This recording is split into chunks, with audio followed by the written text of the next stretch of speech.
Welcome back to my MSI math technical channel. MSI math technical চ্যানেলে নবম-দশম শ্রেণীর সমাধান করো অধ্যায় 5.1 একঘাত সমীকরণের ব্যবহার সমাধানের 7 নম্বর অঙ্কটি সমাধানে সবাইকে স্বাগত জানাচ্ছি। তো আজকে আমরা 7 নম্বর অঙ্কটি সমাধান করব। এর পূর্বে অলরেডি আমরা 6 নম্বর অঙ্ক পর্যন্ত সমাধান করে দেখেছি। তো আশা করি তোমরা এর পূর্বের অঙ্কগুলো দেখে নিলেই তোমরা সহজেই অঙ্কগুলো সমাধান করতে পারবে।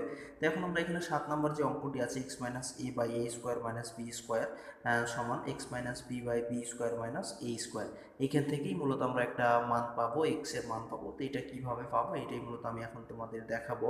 তো এখানে আমাদের এই পাশে যা ছিল ঠিক তাই আছে, এই পাশে আমরা কি করেছি, যেহেতু এখানে এ স্কোয়ার মাইনাস বি স্কোয়ার আছে, তাই এরকম একটা রূপ আনার জন্য আমরা অতিরিক্ত একটা এখানে মাইনাস নিয়েছি।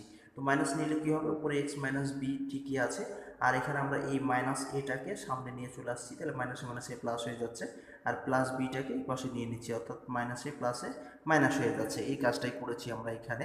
এখন আমরা উভয় পক্ষকে এক্স মাইনাস বি দ্বারা উভয় পক্ষকে আমরা কি করব, এখানে আমরা উভয় পক্ষকে এ স্কোয়ার মাইনাস বি স্কোয়ার দ্বারা ভাগ করেছি।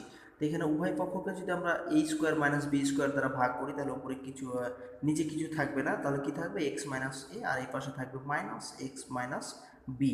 তো এইটা থাকছে আমরা। তো এখন আমরা এটাকে একটু কাজ করব। তো এইটাকে আমরা কি করেছি, মাইনাস দ্বারা গুণ করে দিয়েছি, অর্থাৎ এই পাশে যা ছিল এক্স মাইনাস এ ঠিকই আছে, এখানে মাইনাস এক্স আর প্লাস এ মাইনাস এ, মাইনাসে মাইনাসে প্লাস বি। তো এখন আমরা এক্সগুলোকে একদিকে নিয়ে নিয়েছি, অর্থাৎ এখানে একটা এক্স আছে, আর এই মাইনাস এক্স এই পাশে নিয়ে আসলে প্লাস এক্স, আর মাইনাস এ কে যদি আমরা এই পাশে নিয়ে আসি তাহলে প্লাস এ, তাহলে এ প্লাস, আর এই পাশে আমাদের আগে থেকে বি ছিল, তো বি আছে। এখন আমরা এটাকে যোগ করলে 2x, আর এই পাশে যা ছিল ঠিক তাই আছে। এখন আমরা এক্সকে রেখে দিলাম, 2কে এই পাশে পার করে দিলাম, তো 2 এই পাশে এসে কী হয়ে যাচ্ছে, ভাগ হয়ে যাচ্ছে। তো এটাই হলো আমাদের সমাধান। তো আশা করি তোমরা খুব সহজেই বুঝতে পেরেছো। তো এতক্ষণ কষ্ট করে ভিডিওটি দেখার জন্য তোমাদের অসংখ্য ধন্যবাদ জানাচ্ছি।